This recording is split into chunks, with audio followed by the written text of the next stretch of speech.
So we are here today on Reid Road in Douglasville, looking at a roof for Mrs. Wynn. A couple concerns immediately. The step flashing on the front side wall where it meets into the gutter here does not have any kickout flashing installed below across the intersecting wall for the lower gutter.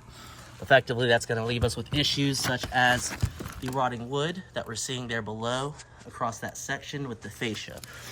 Now, a few areas on the house that does have some bad wood, as mentioned, that will get addressed with the painter. There are other areas such as our boots. They were not properly shingled in. This is that area we could see prevalent amount of water, daylight coming in, which would be a clear sign this will be prone to any kind of water leaks. As mentioned as well, able to see that dry rot starting to begin. It's going to be typical on decaying all the plastics and rubbers around the property. Now, the tie-in area where we had our extension built out, very quickly notice at the bottom side here for the valley, your metal is only about 3 to 4 inches off the valley center. If I had to assume, that's kind of the same case scenario running up the rest of the roof line.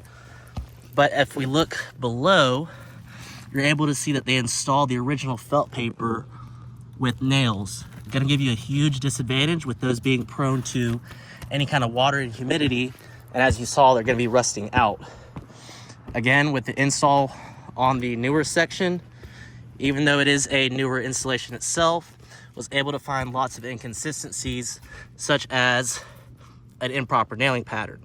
With them not being able to put 4 nails per shingle, let alone on the first nail starter, you're going to get a lot of inconsistencies, such as bad rows, lifting shingles, unsealed shingles, and so forth. Now, looking along the rest of the roof ventilation system, same concern. We had some trapped debris below where this wasn't shingled in properly. Same scenario with this boot not being sealed down. I can lift this up by hand, let alone wind. That's where it's already been sitting. Still seeing that same dry rot occurring at the plastics. Once again, seeing these just not properly shingled, that's going to be prone to any kind of water entry getting below that boot.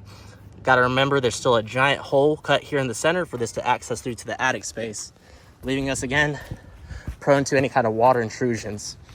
As mentioned previously, we can see here clearly down below where that step flashing is not installed properly.